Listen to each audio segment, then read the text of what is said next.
Kalimera. Geros dienos linkėjimai iš Lenkijos, kur smagiai snyguriuoja. Ir mums tai yra labai neįprasta, nes sniego dar kol kas nesame matę šią žiemą. Tai va dabar jį pirmą kartą čiupinėjau čia būdamas Lenkijoje. Taip mes keliaujame iš Kretos į Lietuvą su automobiliu ir jau esame Katovicuose. Likome nakvoti Katovicuose pietų Lenkijoje ir toliau jau laukia mūsų Lietuva. Bet šiandien penktadienis ir kaip kiekvieną penktadienį, taip ir šiandien yra aktualijos apie Kretą ir Santorinį. Kad ir koks bebūtų oras, kad kur bebūtume, tos naujienos ir pagrindinės aktualijos bus. Taigi, aišku, Kreta ir Graikija gyvena šventiniu laikotarpiu be sniego didelio. Kiek teko domėtis išvažiavus, kol kas nebuvo nei lietaus, nei sniego. Apskritai vyravo labai graži pliusinė temperatūra, apie +15, +20. Ir panašu, kad niekas nesikeis artimiausių metų, bet tikrai Kretai reikia sniego ir dar daugiau lietaus. Kitas dalykas, kas yra Kretoje, tai aišku šventės. Šventės ir rytoj pati didžiausia šventė, svarbesnė už Kalėdas ir už naujosius metus, būtent rytoj, sausio 6 dieną, ir tai yra ne 3 karaliai. Tai va čia tai yra esminiai niuansai, kuo skiriasi religiniai kalendoriai. Rytoj yra Epifanija arba Theofanija. Epifanija tai yra senesnis pavadinimas, Theofanija naujesnis pavadinimas, išvertus tai yra viešpaties apsireiškimas. Graikai jį labai stipriai švenčia ir tai yra tuo pačiu Kristaus krikštas. Na, su šitom šventėm, su 3 karaliais, su Epifanija ir Theofanija yra daug painiavos. Pas mus čia tramvajai važinėja. Štai, nulėkė.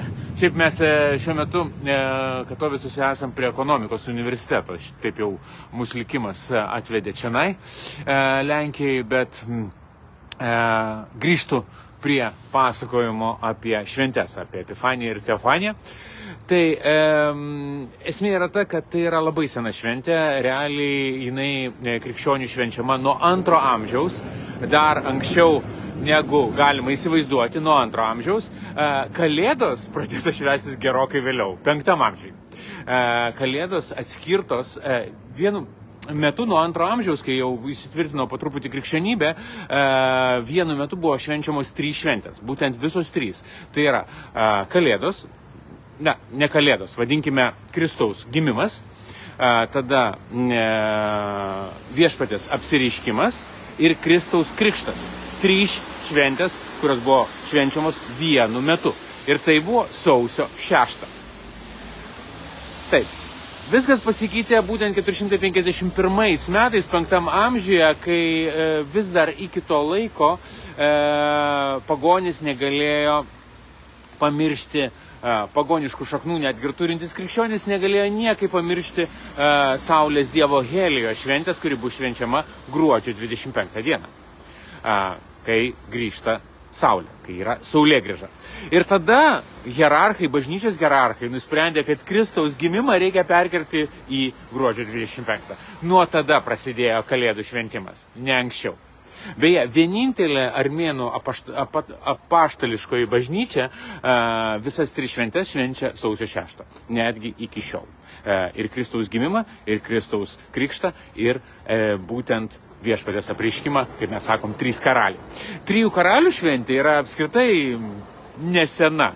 Jinai pradėta švęsti tik tai 13 amžiuje, po to, kai viduramžiais pasirodė vienas pasakojimas išryškinęs Evangelijoje pagal Matą aprašytą įvykį apie 3 karalius, kurie atėjo būtent aplankyti kūdikėlio Jėzaus. Tai kad tai yra dar vienas dalykas, kuris yra pilnas painiavos. Bet taip jau yra, kad taip išpopuliarėjo tas faktas iš Evangelijos pagal Matą. Vienintelė Evangelijoje beje minimi tie 3 karaliai. Ir toks pasidarė populiarus, kad dabar katalikiškose kraštuose ir čia Lenkijai, štai atėjau pasigrožėti tuo bokštu, kuris buvo iš toliau. Ir čia Lenkijoje, ir Lietuvoje be abejo niekas nemini Kristaus Krikšto, kuris yra kur kas svarbesnis Graikijai, o mini 3 karalius. Tai Lietuvoje turbūt irgi visi švęs 3 karalius. Beje, Kristaus Krikštas katalikų tradicijoje švenčiamas pirmą sekmadienį po 3 karalių, tai šiuo atveju tai bus sausio 7. Bet nemanau, kad kažkas taip stipriai švęs, kaip švęs Graikijoje rytoj, sausio 6, būtent pačią Epifaniją arba Teofaniją. Kas rytoj bus visoje Graikijoje? Jeigu esate šiuo metu Graikijoje, jeigu esate Kretoje, labai rekomenduoju susižinoti arba nueiti anksti ryte, nelabai anksti ryte, apie 10-11 valandą, nueiti į uostą, prie ežero, prie upės, prie kažkokios prieplaukos, nes dažniausiai tenai vyksta vandenų šventinimai. Būtent dėl to, kad pagal religinę tradiciją Kristus buvo pakrikštytas sausio 6 dieną Jordano upėje ir tą padarė Jonas Krikštytojas, turbūt puikiausiai tą žinote, lig šiol prisimenamas tas krikšto faktas šventinant vandenis. Tai yra vandenų šventinimo šventė.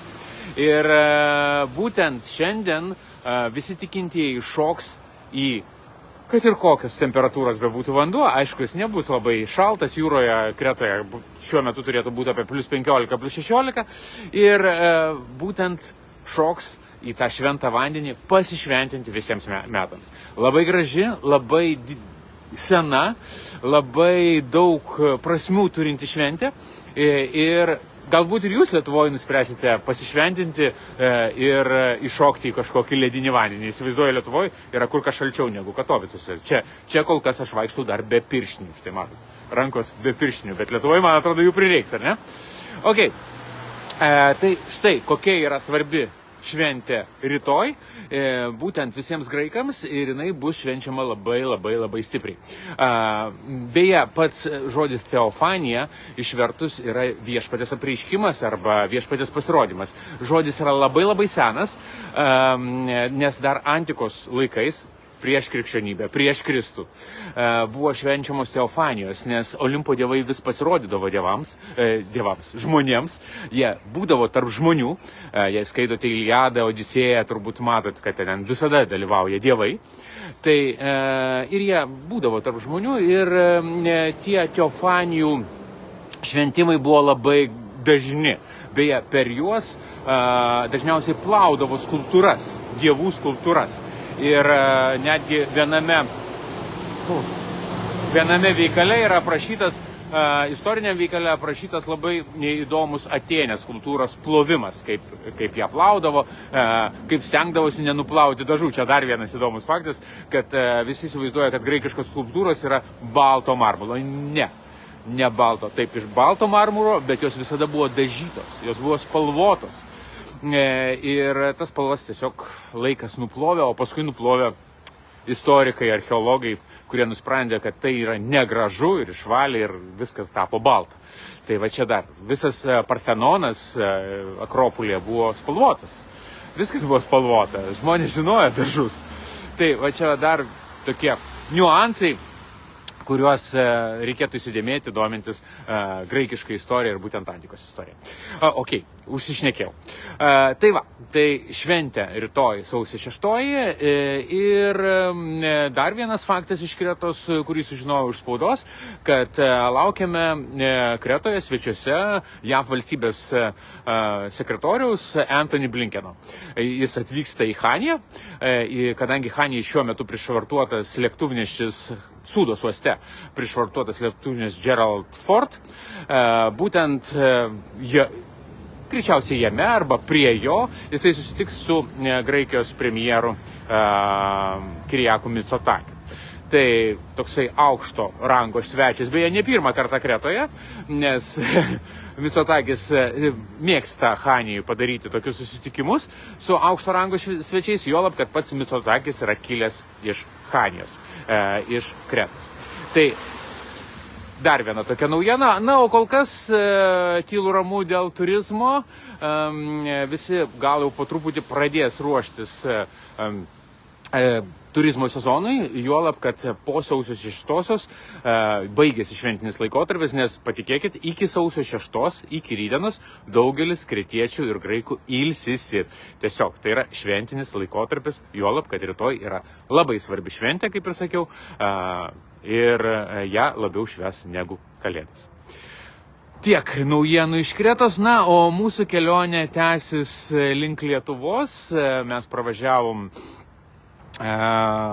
iš Graikijos jau 2000 km, šiek tiek daugiau. Liko paskutiniai 800 km. Įveiksime juos per šiandien ryt. Lenkijoje žadam užsibūti kiek ilgiau ir jau turėtume būti sekmadienį, tikrai turėtume būti Lietuvoje. Ko ten laukti? Parašykite man komentarais. Kas mus ten pasitiks, koks sniegas, kokie speigai, man tenka tik tai skaityti. Čia kol kas, sakau, tik snyguriuoja pirmas sniegelis, kurį aš matau apskritai. Važiuojant tiek per Vengriją, tiek per Čekiją ir Slovakiją, nebuvo jokių sniegų, šiek tiek lietaus gavom, šiaip oras buvo palankus kelionė. Tai va. Be abejo, į Lietuvą važiuojam ne tik pasibūti, pasisvečiuoti, pasibūti su artimaisiais, bet ir padirbėti, nes sezonas mums jau, kaip galima sakyti, ir prasideda. Tai jeigu kažkam įdomus susitikimai, beje, vakar mačiau, kad parašė iš Radviliškio senjorai nori susitikti, žinau, kad Vievis manęs laukia, žinau, kad dar ir Kauną būtinai užsuksiu, Klaipėda nebus pamiršta. Tai žiūrėsiu, kaip kur dar spėsim, bet jeigu yra norų, iniciatyvų kažkokių padaryti, kažkokius susitikimus, būtinai kreipkitės, rašykite man elektroniniu paštu mano kreta@gmail.com arba tiesiog po šią žinutę, arba man asmeniškai per Facebooką. Tai susiorganizuosim, pasidarysim, susitiksim.